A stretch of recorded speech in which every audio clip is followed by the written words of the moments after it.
अस्सलाम वालेकुम एवरीवन। आज अब हमारी सेकंड डेमो क्लास है, ठीक है, अमेज़ॉन वर्चुअल सेशन की। तो इसका बाकायदा आगाज़ करते हैं। बिस्मिल्लाहिर्रहमानिर्रहीम।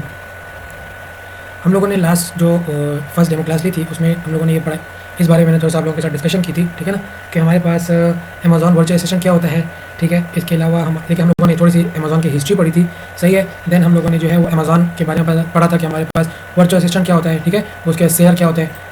नेक्स्ट हम लोगों ने इसमें पढ़ा था अमेज़ॉन के हमारे पास बिजनेस मॉडल्स हैं। इसके बारे में मैंने आपको थोड़ा सा ओवरव्यू कर दिया था। आज थोड़ा सा हम लोग इसको इस लेक्चर में डिटेल से थोड़ा सा स्टडी करेंगे।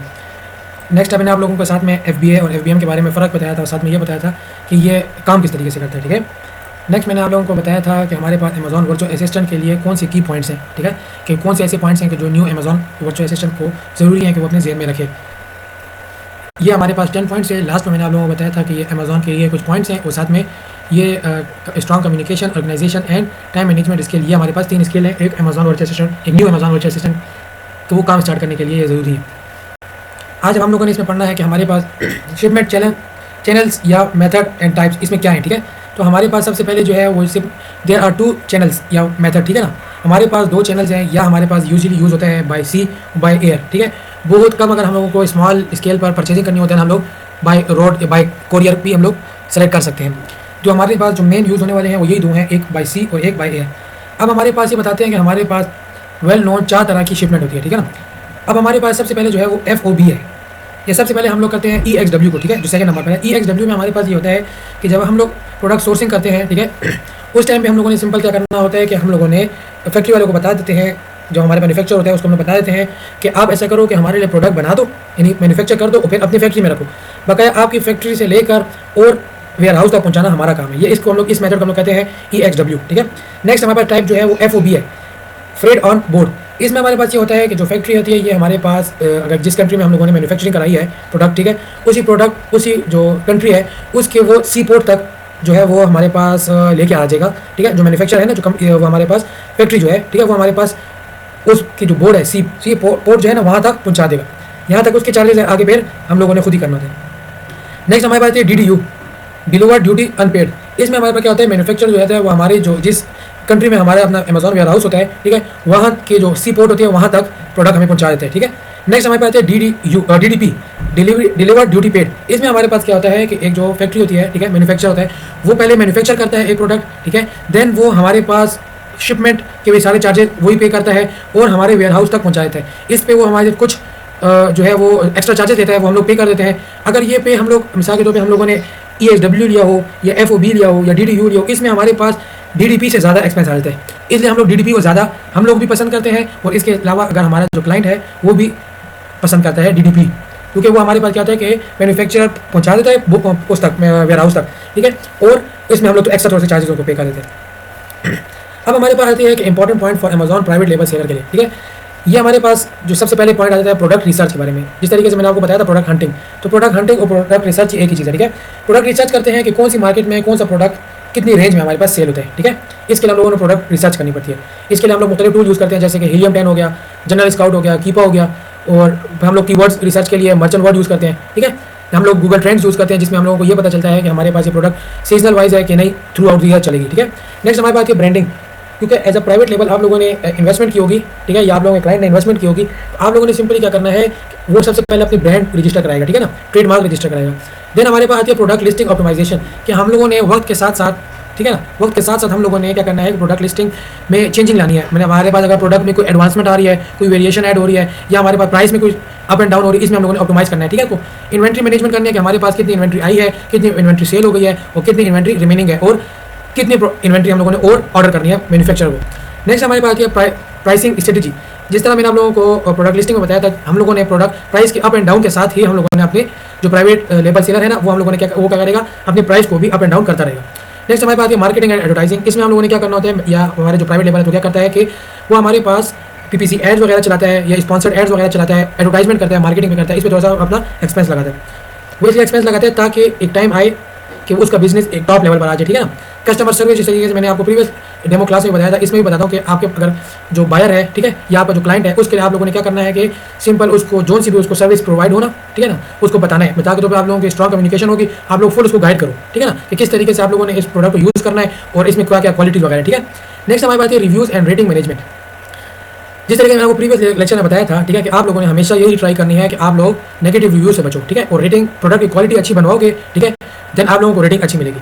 इसी के साथ कंटिन्यूस इंप्रूवमेंट करनी है और इनोवेशन करनी है। न्यू आप लोगों ने जो है ना उसमें प्रोडक्ट में जो है वो उसको अट्रैक्टिव बनाने के लिए उसमें चेंजिंग करते रहना है। ये एक as a private label seller के लिए ये चीज़ें ज़रूरी है। अब नेक्स्ट आते हैं कि हमारे पास होलसेलर जो है उसके लिए क्या ज़रूरी है, ठीक है, क्या क्या पॉइंट्स हैं। सबसे पहले आगे product selection and pricing strategy. हम लोगों ने एज अ होलसेलर प्रोडक्ट पहले सेलेक्ट करना है कि हम लोगों ने अपने स्टोर पर क्या प्रोडक्ट सेल करना है, ठीक है। नेक्स्ट हमारे पास आ जाते हैं कि हम लोगों ने उसको कितनी प्राइस पर सेल करना है। इसमें हमारे पास आता है कि मिनिमम 40% हम लोगों ने अपना प्रॉफिट रखना होता है, ठीक है ना। अगर हमारे पास प्राइवेट लेबल है उसमें हम लोगों ने मिनिमम 40% रखना होता है। होलसेलर में हमारे पास अगर आप लोग इसमें भी आप लोगों को मिनिमम आप लोगों ने ये रखना होता है कि आप लोगों को पर प्रोडक्ट के पीछे आप लोगों को जितने के परचेज हो रही है और जितने आपने सेल करना है इसके मिनिमम आप लोगों के पास 40% का मार्जिन होना चाहिए। सेकंड पॉइंट आता है कि order fulfilment and inventory management. जिस तरीके से मैंने आपको एफबीएम में बताया था कि हमारे पास किस तरीके से हमने फुलफिलमेंट करनी है, वो हम लोगों ने होलसेलर को भी यही चीज़ें चाहिए होती हैं। साथ में इन्वेंट्री मैनेजमेंट करनी होती है कि अगर कितनी इन्वेंट्री आ रही है, कितनी सेल हुई है, ठीक है ना, और कब हम लोगों ने जो ब्रांड जो बना रही है, मैन्युफैक्चर कर रही है, उससे कब कॉन्टैक्ट करना कि हमारे पास कितने टाइम में इन्वेंट्री मिल जाए हमें। फिर building and maintaining positive relationship with suppliers. हमारे पास हम लोगों ने हमेशा जो हमारे सप्लायर्स हैं, जो हमारे पास जो ब्रांड हमें प्रोडक्ट हमें सप्लाई करेगी, उसके साथ हम लोगों ने पॉजिटिव, ठीक है ना, रिलेशनशिप बनाना है, ठीक है, हमेशा पॉजिटिव अपने रिलेशनशिप मेंटेन रखना है। फिर हमारे पास फोर्थ पॉइंट आ रहा है ensuring product quality and customer satisfaction. Product quality में और कस्टमर सेटिस्फैक्शन में कभी भी आप लोगों ने कॉम्प्रोमाइज़ नहीं करना। इसके अलावा अगर कोई भी अमेजॉन की पॉलिसीज़ वगैरह हो गई या गाइडलाइंस हो गई, उसमें अगर आप लोगों ने हमेशा अप टू डेट रहना उसके साथ। Optimising product listing and utilising advertising tools. हमारे पास प्रोडक्ट हम लोगों ने जिस तरीके से प्राइवेट लेवल वाला सेलर जो है वो बनाता है ना, प्रोडक्ट लिस्टिंग करता है, उसी तरह एक होलसेलर को भी इसी तरीके से अपनी प्रोडक्ट लिस्टिंग करनी होती है। साथ में वो एडवर्टाइजिंग टूल्स यूज़ करते हैं, पीपीसी एड्स वगैरह कुछ यूज़ कर लेता है ताकि आपका बिजनेस जल्दी ग्रो कर सके। सेल डेटा पे जिस तरीके से मैंने आपको लास्ट टाइम उसको बताया था, आपको मैंने एक न्यू अमेजॉन वर्चुअल असिस्टेंट के लिए बताया था कि हमेशा हम लोगों ने एनालाइज करना है सेल डेटा ताकि हम लोग एक इंफॉर्मेटिव बिजनेस डिसीजन ले सकें। Cash flow and expense effectively manage करना है हम लोगों ने कि हमारे पास कितना, हमारे पास अगर मिनिमम 40% हुआ डिफरेंस हुआ ना प्रॉफिट का और सेलिंग प्राइस और परचेजिंग प्राइस में, तो इसमें हम लोगों ने कैश फ्लो बताना है कि हमारे इसमें एक्सपेंस कितना हो रहा है, हमारे पास कैश कितना आ रहा है, ठीक है। इस बारे में हम लोगों ने मैनेज करना है इसको। अप टू डेट रहना है हमारे पास हमेशा इंडस्ट्री ट्रेंड्स और चेंजेस के साथ, ठीक है ना। Continuous improving and adopting business strategy to remain competitive. हम लोगों ने हमेशा अपने इंप्रूव करना है, इनोवेशन लानी, न्यू तब्दीलियाँ करनी है, अट्रैक्टिव बनाना है ताकि हमारे जो कंपटीटर है वो हमसे लो जाता रहे, हम हाई जाते रहे। अब यहाँ पर आके हमारे पास कोई की डिफरेंस पॉइंट्स है, ठीक है, अमेजॉन होलसेल और अमेजॉन प्राइवेट लेबल के दरमियान। होलसेल में सबसे पहले है selling product already manufacture by other brands और मैन्युफैक्चर। इस तरीके से मैंने आपको पीछे बताया था, इसमें फिर बताता हूँ कि हम लोगों ने वो चीज़ें या वो प्रोडक्ट सेल करना है, ठीक है, जो एक मैन्युफैक्चर या एक ब्रांड पहले से बना रही हो, उसको आगे हमने रीसेल करना है, ठीक है ना, उससे परचेज करके आगे सेल करना है।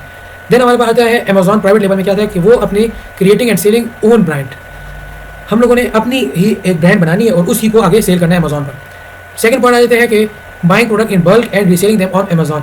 हमारे पास बल्क मतलब हमारे पास जो है क्वांटिटी हमने ज़्यादा रखनी है, ठीक है ना। क्वांटिटी मिसाल के तौर पे हम लोग आ जाएगा कि हम लोगों ने 500 प्रोडक्ट्स ले लिए, प्रोडक्ट्स में क्वांटिटी, ठीक है ना, प्रोडक्ट एक ही होगा उसकी क्वांटिटी आगे ले ली, ठीक है। मिसाल के तौर पे 500 क्वांटिटी ले लिया या 1000 की क्वांटिटी ले लिया, ये हम लोगों ने आगे अमेजॉन पे सेल करनी है। अब आगे जो प्राइवेट लेवल है इसमें opportunity to differentiate product and build a loyal customer base. इसमें हमारे पास क्या होता है कि हम लोगों ने प्रोडक्ट अपनी मर्जी से ऑर्डर कर सकते हैं, प्रोडक्ट क्वांटिटी जो है ना वो हम लोग कर सकते हैं अपनी मर्जी से। अब क्या कहते हैं होलसेल में जो है no control over the product designing quality and branding. इसमें हमारे पास प्रोडक्ट का जो डिजाइन हो गई, क्वालिटी हो गई, ब्रांडिंग हो गई, इसमें हमारे पास कुछ भी कंट्रोल नहीं होता क्योंकि वो मैन्युफैक्चर ऑलरेडी इसको मेंटेन रख रहा होता है। जो प्राइवेट लेवल होता है उसको इन चीज़ों पर खास तौर पर ख्याल रखना पड़ता है। अब नेक्स्ट जो है हमारे पास typically low profit margin compare to private level. इसमें हमारे पास प्राइवेट मार्जिन कम होता है क्योंकि हमारे पास अगर हम लोगों ने 94 का एक प्रोडक्ट खरीद लिया है तो आगे हम लोग हार्डली उसको $100 पर मिसाल के तौर पर इसकी मार्केट प्राइस है तो सेल करेंगे, इसमें हमारे पास $6 रहेंगे। अब जबकि हमारे पास अगर अमेजॉन प्राइवेट लेवल हुआ उसमें अगर हमारे पास एक प्रोडक्ट $100 का सेल हो रहा है तो हमारे पास मिनिमम वो $60 का आया होगा, ठीक है ना, तो हमारे पास $40 बचा है। इसमें हमारे पास प्रॉफिट मार्जिन बहुत रह जाता है। इसमें हमारे पास होलसेल में है less time and resource required for product research and development. इसमें हमारे पास सिर्फ थोड़ा सा टाइम लगता है और प्रोडक्ट सिलेक्शन के लिए हमारा टाइम लगता है, ठीक है। और लेकिन इसमें प्राइवेट लेवल में हमारा ज़्यादा टाइम लगता है क्योंकि हम लोगों ने अपनी ब्रांड बनानी होती है, उसके लिए हम लोगों ने हर पॉइंट को मद्देनजर रखते हुए एक प्रोडक्ट सेलेक्ट करना होता है। अमेजॉन होलसेल, ठीक है। अब अमेजॉन होलसेल का नेक्स्ट पॉइंट है focus on building relationship with supplier and managing inventory effectively. हमारे पास जो सप्लायर होता है उसके साथ हम लोगों ने क्या करना होता है, हम लोगों ने अपना रिलेशनशिप पॉजिटिव रिलेशनशिप मेंटेन रखना होता है, साथ में अपनी इन्वेंट्री को भी मैनेज रखना पड़ता है। उसमें जो है great control over pricing and promotion. इसमें हमारे पास प्राइवेट लेवल में हमारे पास प्राइवेट लेवल में प्राइसिंग पे हमारा अपना कंट्रोल होता है, ठीक है ना। जब हम लोग चाहें उसमें इंक्रीज़ करें, जब हम लोग चाहें उसमें डिक्रीज़ कर सकते हैं, लेकिन हमारे पास होलसेल है उसमें हम लोग इंक्रीज़ डिक्रीज़ नहीं कर सकते। अब नेक्स्ट आ जाते हैं competing with other seller who may offer the same product. हम लोगों ने उन्हीं के साथ कंपटीशन करना होता है, हमारे वही कंपटीटर होते हैं जो ऑलरेडी अमेजॉन पर वही प्रोडक्ट सेल कर रहे थे। लेकिन प्राइवेट लेवल में जो हम लोग अपनी ब्रांड बनाए थे, अपने एक प्रोडक्ट बनाए थे, कुछ उसमें डायमेंशंस वगैरह या उसमें कोई क्वालिटी में कुछ हमारा डिफरेंस होता है, इसलिए हमारे एक यूनिक प्रोडक्ट बन जाते हैं, वो हम लोगों ने आगे सेल करना होता है। अब हमारे पास है Amazon drop shipping.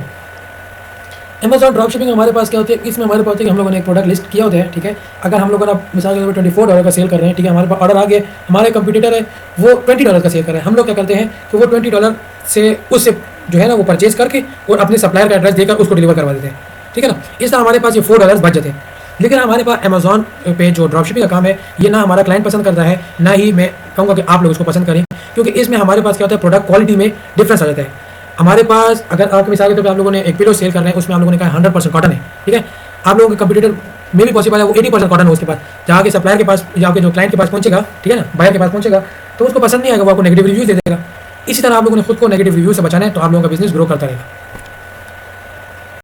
Thank you for watching and attending Amazon virtual assistant free 2 sessions, ठीक है। हमारे आप लोगों ने ये भी देख भी लिए हैं और साथ में अटेंड भी कर लिए हैं, ठीक है, वर्चुअल असिस्टेंट के दोनों फ्री सेशंस। अब ये सेशन आप लोगों को मैं बताता जाऊँ कि ये जो पेड कोर्स है हमारा खैर से इंशाल्लाह शुरू होगा 5 जून से, ठीक है। 5 जून से शुरू होगा। ये जो 2 नंबर मैंने आप लोगों को दिए हैं, इस पर आप लोग खुद को रजिस्टर करा दें, ठीक है। आप लोग इस पर खुद को रजिस्टर करवा दें इन नंबरों पर, सही है। और देन मैं आप लोगों को फी स्ट्रक्चर वगैरह सेंड कर दूंगा इंशाल्लाह। तो बस ये अब हमारे पास 2 लाइव सेशन थे, ठीक है, 2 फ्री सेशन थे, ठीक है हमारे पास। अब अगर आप लोगों ने ये काम सीखना चाहते हैं, ठीक है, देन आप लोग खुद को रजिस्टर कराएं और इस कोर्स में आप लोग इन्वॉल्व कर लें। तो बस यहाँ पर हमारे अमेजॉन के दोनों ये सेशन कंप्लीट हो गए। इंशाल्लाह फिर कोर्स में मुलाकात करेंगे। अस्सलाम वालेकुम।